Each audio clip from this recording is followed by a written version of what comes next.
আসসালামু আলাইকুম এভরিওয়ান, কেমন আছেন সবাই? আমি আলহামদুলিল্লাহ ভালো আছি। তো চলে এলাম আপনাদের সামনে আরও নতুন একটি ব্লগ নিয়ে। তো আপনাদের সবাইকে স্বাগতম। এটা কিন্তু আমাদের বাড়ির পূর্ব দিকের একদম শেষ বাড়িটি, শেষ বাড়ি অ্যান্ড এটা তাদের বাঁশঝাড়। এই যে এটাই কিন্তু তাদের, এটা শেষ।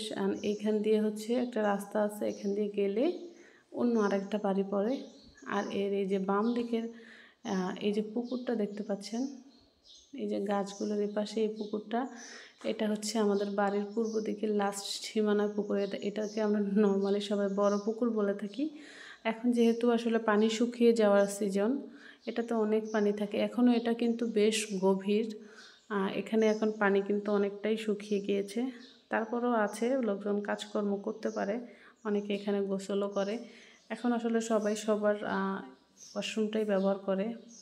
আমরা তো পুকুরে একদমই আসি না। তো এই যে এখানে কিন্তু পুকুর, আর এইখান দিয়ে যে মেঠো রাস্তা আছে। আর এটা হচ্ছে যে শেষ বাড়ি দেখিয়েছিলাম, তাদের হচ্ছে খড়ের গাদা, আর এখানে একটা ছোটো মোটো একটা কবরস্থান আছে। আর এই যে এই পাশ দিয়ে হচ্ছে রাস্তা, যেহেতু মানে বৃষ্টি হলে পানিটা ধুয়ে পুকুর দিকে চলে যায়, সেই জন্য আর কি এই জায়গাটা একটু নিচু হয়ে গেছে। এই যে দেখতে পাচ্ছেন গাছের শেকড়ের নিচ থেকে অনেক মাটি কিন্তু সরে গিয়েছে। যেহেতু বৃষ্টি নামলে পানি জমলে যে পানির একটা স্রোত হয়, সেই স্রোতে পানি পুকুরে নেমে যায়। আর এই যে পুকুরটা দেখতে আমার বেশ ভালো লাগে। পুকুরের মধ্যে 3টা পুকুর ঘাট আছে। এই যে এই ঘাটটা হচ্ছে অন্য বাড়ির তাদের, এখান দিয়ে যারা আছে। আর ওই 2টা হচ্ছে আমাদের বাড়িতে ওই পাশে। তো আমাদের এই পুকুরটা হচ্ছে এই যে 2 বাড়ির বর্ডার লাইন।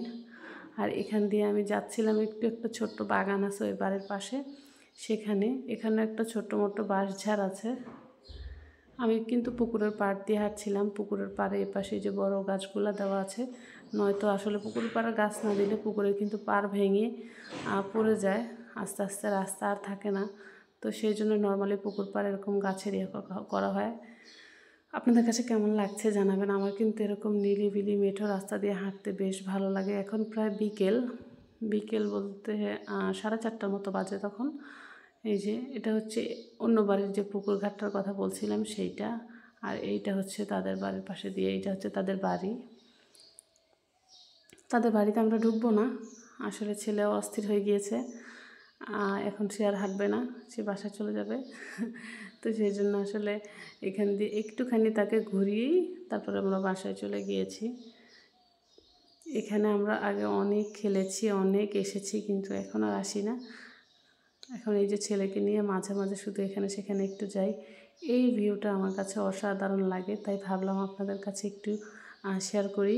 এটা হচ্ছে পুকুর পাড়ের যে বাগানটা, এখানে অনেক গাছ, আগে আরও বেশি গাছ ছিল, অনেক গাছ এখানে কেটে ফেলা হয়েছে।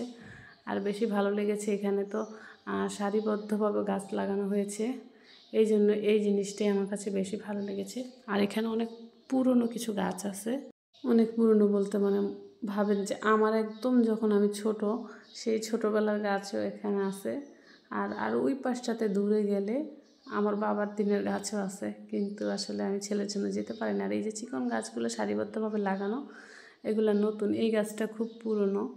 আর এই যে সারিবদ্ধভাবে লাগানো আছে এই গাছগুলো চিকন চিকন, এই গাছগুলো কিন্তু একদমই নতুন লাগানো হয়েছে। আসলে ওই যে পুরনোগুলো কেটে দেন হচ্ছে নতুন করে লাগানো হয়েছে এইরকম। আর এটা হচ্ছে বাড়ি, এটা আমাদের বাড়ি না, এটা হচ্ছে আমাদের বাড়ির পূর্ব দিকের একটা বাড়ি।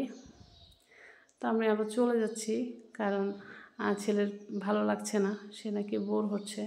আমার কিন্তু হাঁটতে ভালোই লাগে, পাখির কিচিমিচি নিরিবিলি মেঠো পথে হাঁটতে বা ঘাসের ওপর হাঁটতে, কিন্তু আজকালকার বাচ্চা তো, তাই তাদের ভালো লাগে না। তো আজ এ পর্যন্তই, ভালো থাকুন, সুস্থ থাকুন, ফিরে আসবো আবার নতুন কোনো ব্লগে। সবাই ভালো থাকেন, আসসালামু আলাইকুম।